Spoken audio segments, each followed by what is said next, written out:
saya sih dengan KB. Kalau saya sih targetnya kemarin 6 tahun baru bisa hamil lagi. Kalau merencanakan kehamilan yang baik itu salah satunya adalah dengan KB. Untuk metodenya tergantung dengan apa yang disepakati dengan pasangan. Itu kan sebenarnya udah dihitung dari segi organnya si perempuan itu sendiri, hormonnya dan lain-lain gitu. Jadi dari segi waktu juga harus diatur. Terus ditambah lagi mengatur jarak antara anak pertama, anak kedua, ke anak ketiga. Karena pasti kan ada fase untuk pertumbuhan anaknya, fase untuk kita ngurus anaknya, baik ngasih ASI dan lain-lain gitu, ngasih tumbuh kembang pendidikan dan tumbuh kembang anaknya gitu. Jadi harus diperhatikan juga jaraknya. Gitu sih, jadi memang penting banget.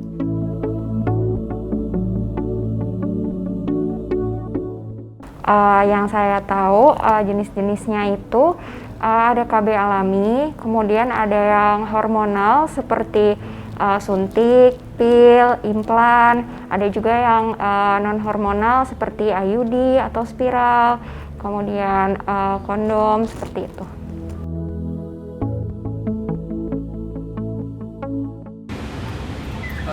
Manfaatnya cuma yang saya tahu nih jaga jarak doang. Pengaturan untuk rencana kehamilan juga sih. Terus ada juga untuk mencegah kehamilan juga ada. Kalau dari saya 2. Iya sama sih mas, 2. Tapi saya mau 3 kayak nanti mas. Iya. Idealnya 3 sampai 4. 2 ya, 2 sampai 3 mungkin menurut aku 2 sampai 3. Kayaknya 2 anak cukup seperti saya.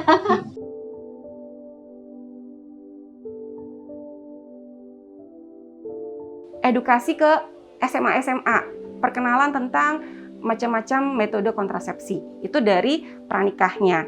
Nah, kalau dari masih sebelum nikah mereka sudah tahu, nanti ke depannya 10 atau 15 tahun kemudian mungkin mereka akan menerapkan itu. Itu yang di pranikah. Nah, lalu untuk yang pasca salin gitu ya, kita setelah melahirkan kita memberikan edukasi untuk ber-KB.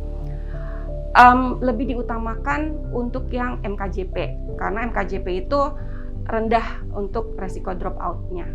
Seperti itu.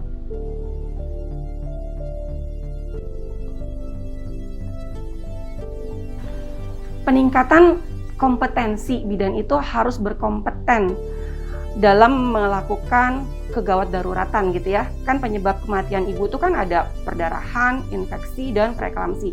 Jadi kita harus bisa melakukan penata laksanaan terhadap kegawat daruratan.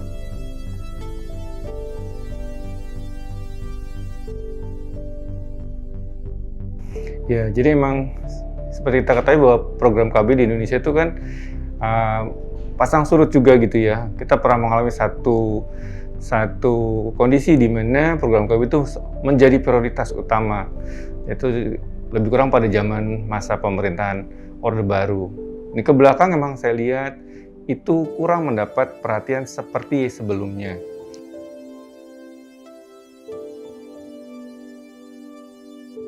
Menurut saya sangat penting ya. Jadi emang kalau kita bisa lihat bahwa kematian ibu di Indonesia itu adalah sangat disebabkan karena faktor risiko yang ada pada ibunya. Nah, faktor risiko itu salah satunya adalah terlalu muda ya, dan terlalu dekat dan terlalu banyak.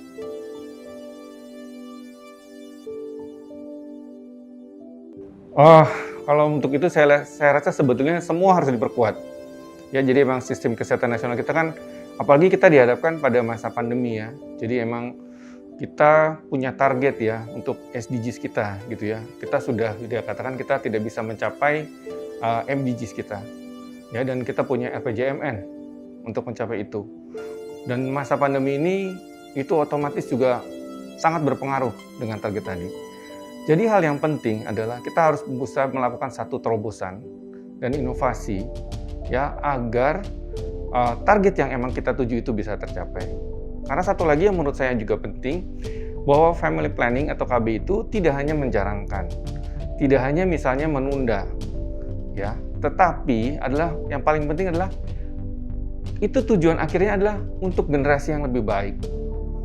Gitu. Itu yang paling penting sebelah gitu. Jadi perencanaan keluarga itu bukan hanya menunda atau menjalankan kehamilan, tapi adalah mempersiapkan generasi yang lebih baik, yang lebih bagus, yang unggul.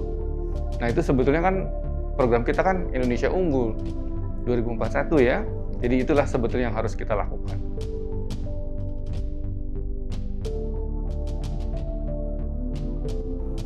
Jadi artinya bahwa untuk angka kematian ibu maupun untuk stunting segala macam itu bisa kita hindarkan, itu bisa kita cegah adalah dengan perencanaan yang baik.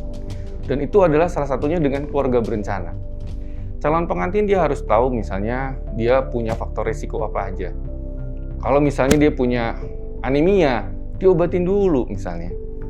Ya, atau dia punya penyakit apa, diobatin dulu. Jadi dia masuk dalam kondisi hamilnya dalam kondisi yang sehat, yang otomatis akan menurunkan risikonya dia pada kematian. Jadi seperti itu pentingnya.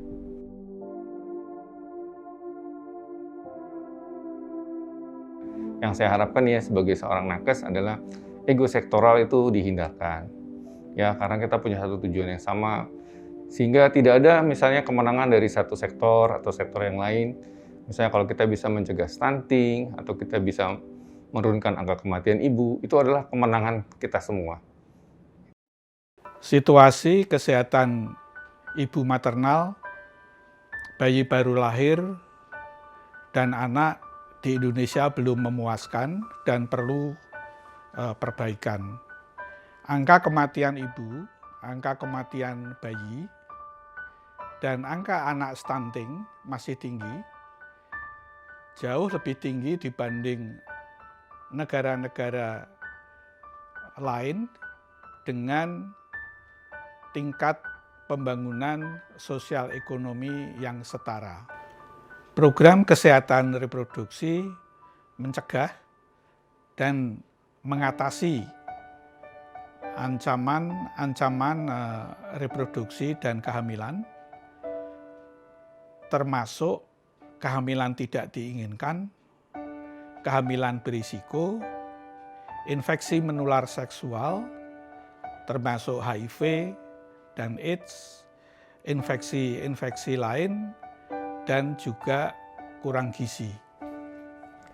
Dalam Trends in Maternal Mortality 2017, itu laporan yang dihasilkan oleh MMEIG, melaporkan bahwa Indonesia berada pada posisi ketiga tertinggi angka kematian ibu di ASEAN setelah Myanmar dan Laos. Laporan itu sendiri dihasilkan oleh UN Interagency terkait estimasi maternal mortality yang terdiri dari beberapa UN agencies, WHO, UNICEF, UNFPA, the World Bank, dan UN Population Division. Pengalaman-pengalaman dari negara-negara di negara tetangga kita juga menunjukkan beberapa pengalaman baik yang berhasil menurunkan kematian ibu yang cukup drastis selama periode SDGs yang lalu dari tahun 1990 sampai 2015. Paling tidak ada 3 negara yang dilaporkan berhasil menurunkan 70-75% kematian ibu. Jadi itu negara-negara tetangga kita ya, Kamboja, Vietnam, dan Laos yang berhasil menurunkan kematian ibu dengan cara meningkatnya uptake kontraseptif. Mereka berhasil menurunkan 70-75% kematian ibu. Program KB berkontribusi terhadap penurunan angka kematian ibu, angka kematian bayi, dan anak stunting melalui 2 mekanisme. Pertama, melalui penurunan kehamilan. Tentu saja kalau kehamilan menurun, kematian maternal juga menurun, dan oleh karena anak merupakan kelanjutan kehamilan, kematian anak juga menurun, dan juga anak stunting juga menurun. Kedua, melalui penurunan kehamilan berisiko, termasuk kehamilan tidak diinginkan dan kehamilan 4 terlalu yang risikonya jauh lebih tinggi untuk mengalami kematian, kesakitan, dan gangguan gizi. Adanya berbagai masalah yang terkait dengan kesehatan reproduksi di Indonesia, khususnya yang terkait dengan tingginya angka kematian ibu dan kebutuhan KB yang tidak terpenuhi, mendorong munculnya inisiatif untuk membentuk Knowledge Hub untuk kesehatan reproduksi. Inisiatif ini merupakan kerjasama antara Bappenas, UNFPA, dan Fakultas Kesehatan Masyarakat Universitas Indonesia. Knowledge Hub Kesehatan Reproduksi ini bertujuan untuk mendukung penyusunan kebijakan dan memberikan masukan untuk pengembangan program kesehatan reproduksi yang berbasis bukti.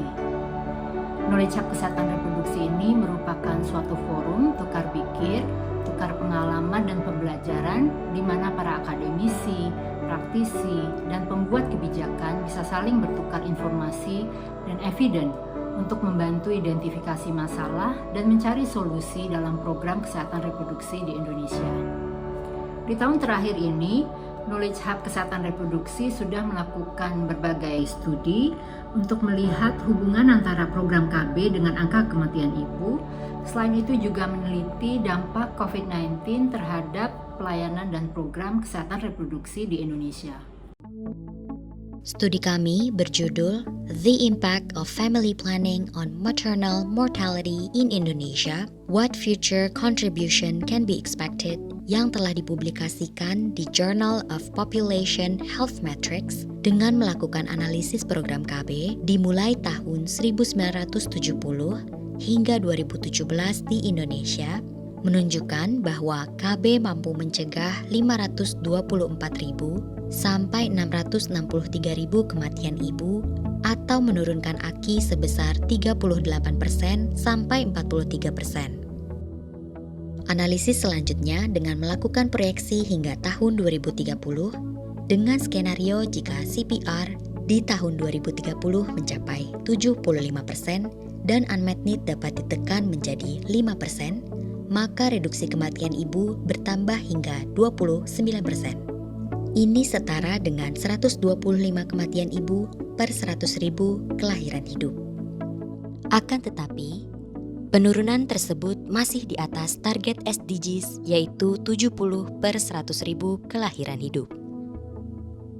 Analisis ekologi determinan kematian ibu dengan menggunakan data SUPAS 2015 dan data potensi desa 2014 menunjukkan bahwa peningkatan 1% angka pengguna kontrasepsi dapat menurunkan 7,8 poin rasio kematian ibu. Selain itu, faktor ekonomi, jarak ke rumah sakit, dan keberadaan dukun bayi melalui perilaku tradisional dapat menentukan tinggi rendahnya risiko kematian ibu.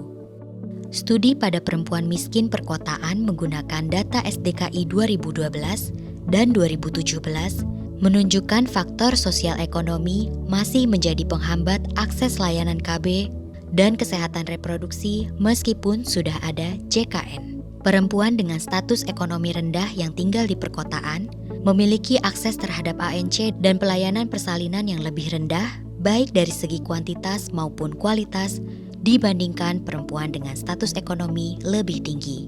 Hal tersebut salah satunya dapat disebabkan karena 4 dari 10 perempuan dengan status ekonomi rendah di perkotaan belum memiliki asuransi kesehatan pada tahun 2017.